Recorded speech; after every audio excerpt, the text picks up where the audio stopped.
to welcome to the program Republican Congressman Brad Knott, his district, the 13th in North Carolina, that includes portions of Wake County and surrounding counties. Congressman, welcome to the briefing. Thanks so much for being with us. My pleasure. Thank you so much, Steve. A lot to talk about. Let's talk about the National Guard in D.C., potentially in other cities around the country, including Chicago. What's your view? It's interesting, Steve. I was up there not too long ago, and before I left for the August recess, I've got to say it was an unbelievably different place than when I went back after the surge, and the turnaround was immediate. It's effective. I know agents from my previous job as a federal prosecutor who are in D.C., and it's just astounding. Number one, it's astounding that the president has been able to secure law and order so fast. There has not been a murder in over 2 weeks, which is unheard of in Washington. But it's also astounding that the contraband and the criminals that are being removed from the streets. I mean, these agents that I know, just offhand, they are seizing illegally owned firearms. They're arresting criminals. They're taking kilograms of drugs off the street.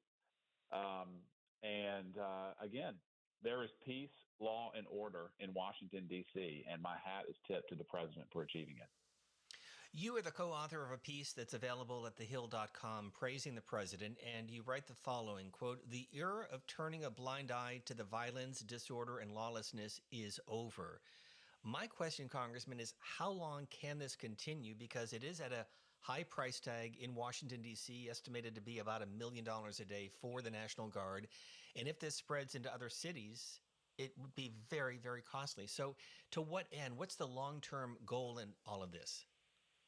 It's interesting. People always talk about the cost with certain angles, but I implore the listeners to weigh the cost of the alternative. When I was back in Washington, again, before the recess, this surge had not happened.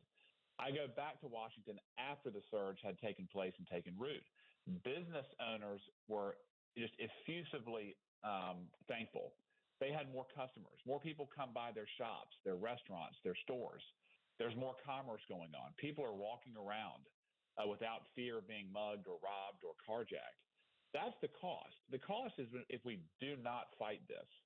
And, whether it's drugs, violence, even more horrible crimes, the real cost is when we do not enforce the laws. And the president has just answered the simple question, do we have to live like this? And the answer is absolutely not. So I think it's going to go on as long as the Democrats in power, whether it's in Washington, D.C., whether it's in Chicago, whether it's in Baltimore, California, wherever, do not take crime seriously. There are Americans in all of those places that need and deserve and should be entitled to public safety. And when you have progressive policies that trickle down from the governor's mansions all the way down to the police chiefs, we have seen lawlessness and crime really flourish. And that's where the real cost lies. So in terms of funding law enforcement, I think we should be all in for it because the return on that investment is much greater than lawlessness and crime that we see in these cities. Well, and that's what you're hearing from Mayor Bowser, the mayor of Washington, D.C. She says, look, we need an additional 500 police officers on the streets. And she's been critical of Congress and the president for halting up to $1 billion in aid to Washington, D.C. So when you come back next week, how do you address that issue? The mayor here is being nothing but political. Where were the cries and the screams when President Biden was in power, or the Democrats had the House and the Senate? The Republicans have always stood ready to assist with law enforcement that's tough and effective. And we will, of course, enable the law enforcement in D.C. to carry out the mission. But I must just say this just for the listener. Washington, D.C. is a liberal, progressive government. It is a liberal, progressive police department. They have embraced the ideas of defunding the police. They have embraced the ideas of implementing DEI within the hiring of their officers or their leadership. They're not focused on merit. They're not focused on operational capacity or excellence. And that's why we have such a problem. I mean, internationally, Washington, D.C. is known as one of the most violent national capitals in the world. And it's inexcusable. So I don't think that the mayor should be taken seriously when all of a sudden she's saying we need more police. The recipe is quite simple. You see a criminal, you arrest a criminal when they commit a crime, period. And you prosecute them. And that's not what they've been doing for decades in Washington. And the time to tolerate that has long passed. So, yes, we will give her what she needs. I hope that she will use it wisely. So, bottom line is we see the Humvees and we see the National Guard and many of them now carrying weapons. Do you have a sense that they'll be here for many months, for a year or longer? What do you think? Well, there are some legal procedures and so forth that we must follow, and the president has indicated to Congress that he is going to follow those. I don't believe there can be an open-ended stay of the National Guard troops in Washington, but he does have various capacities to operate under the law when there is an emergency. And when you look at what was going on before this surge, there's no question that there was an emergency, and the emergency was worse than people realize. Because another element that is not being talked about is the massive crime manipulation data, or the data that has been manipulated within the Washington Police Department. And, we're investigating that currently, but whether it's recording a breaking and entering as a trespass or a murder as an accidental death or a robbery as just a minor petty theft, that kind of manipulation was going on. And even with the manipulated data, Washington, D.C. still ranked as one of the most violent, dangerous cities in the country.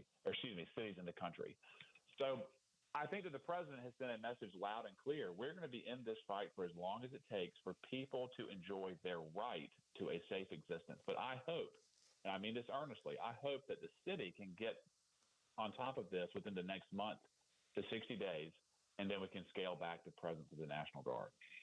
Because if they stay longer under the law, does the president need to get congressional approval, whether it's Washington, D.C., or Chicago, or Los Angeles, or red states like Memphis, New Orleans, or cities in the South that may have high crime rates, Jackson, Mississippi? Yes.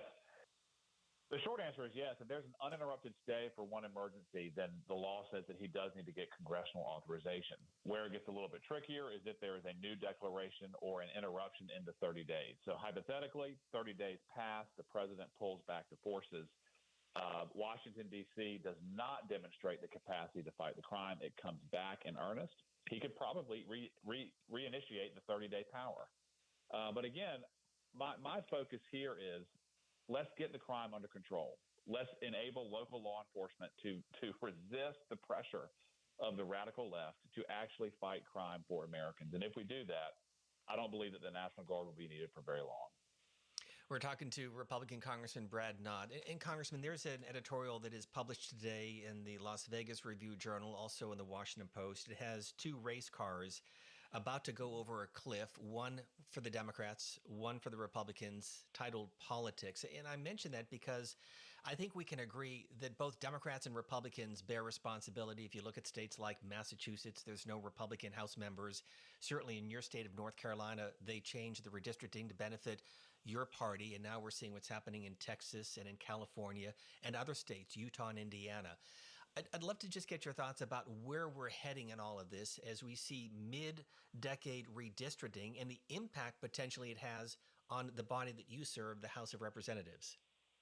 Sure. Well, obviously there is a fight going on for redistricting, but I would urge anyone who listens to this, whether they're in Congress, the White House, or just the citizens, the Biden administration has admitted that they got the census wrong, and red states were disadvantaged because of it.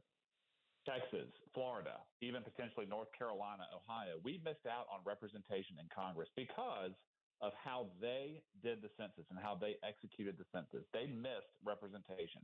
So at the very least, I would hope that there's consensus that we can redraw the lines and apportionment based off of the admitted errors currently in the House of Representatives makeup because of the Biden census. But secondly, let's step back from the redistricting here. Everyone's talking about the gerrymandering and the redrawing of the maps. It should absolutely outrage every American citizen that your vote is being diluted because of the tens of millions of illegal immigrants who are being counted for representation in the House of Representatives and the Electoral College. This is a scandal that no one seems to want to discuss, but whether it's California, whether it's Illinois, whether it's New York, whether it's all of the sanctuary cities around the country that are led by uniformly progressive Democrats, an illegal immigrant is afforded the exact same representation as an American citizen. Again, I would hope that there could be a uniform agreement that the American House of Representatives should serve American citizens and legal immigrants only.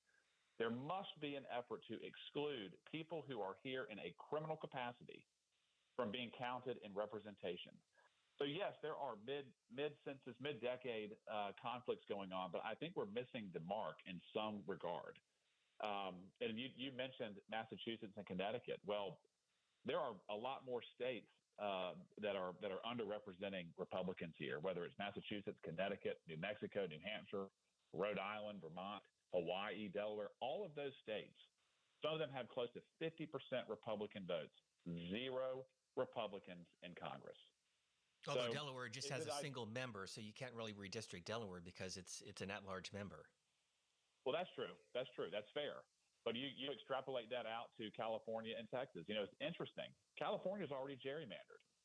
It's already gerrymandered. I mean, the Republicans in California have such a slim representation, even after the redistricting efforts.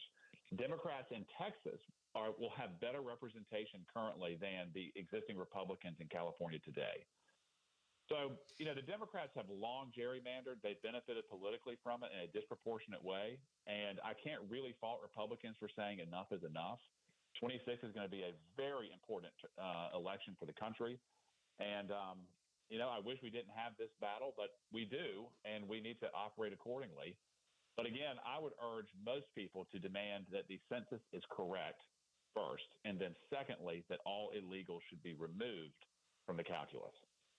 Congressman, a lot of news to get to. Final question. We have just about a minute left, but the president threatening to fire Lisa Cook. She's on the Board of Governors at the Federal Reserve.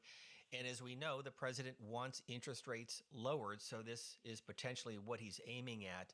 Any concern that the independence of the Fed could be tarnished if the president fires her without any legal action? Her lawyer says they're going to fight this in court. Well, it's unfortunate that she seems to have made some very, very grave mistakes in her personal life, potentially even criminal. That's number one. Number two, the Fed has done a terrible job of maintaining its independence to the average observer. The last time they lowered interest rates was the month and a half before the presidential election that benefited Joe Biden and Kamala Harris. The inflationary pressures were greater then than they are now. And one of the conclusions that could be excluded or could be drawn from this is that they're more political than they're not. So I urge the Fed, follow the data, do what's best for the country, and move forward accordingly. Congressman Knott, thank you very much for being with us. Look, you guys are back next week. Excited to return to Washington? I am. We've got a lot of important work to do, and we are going to hit the ground running. Congressman Brad Knott, he's a Republican from North Carolina's 13th Congressional District. Congressman, again, thank you so much for being with us. All right. Thank you so much.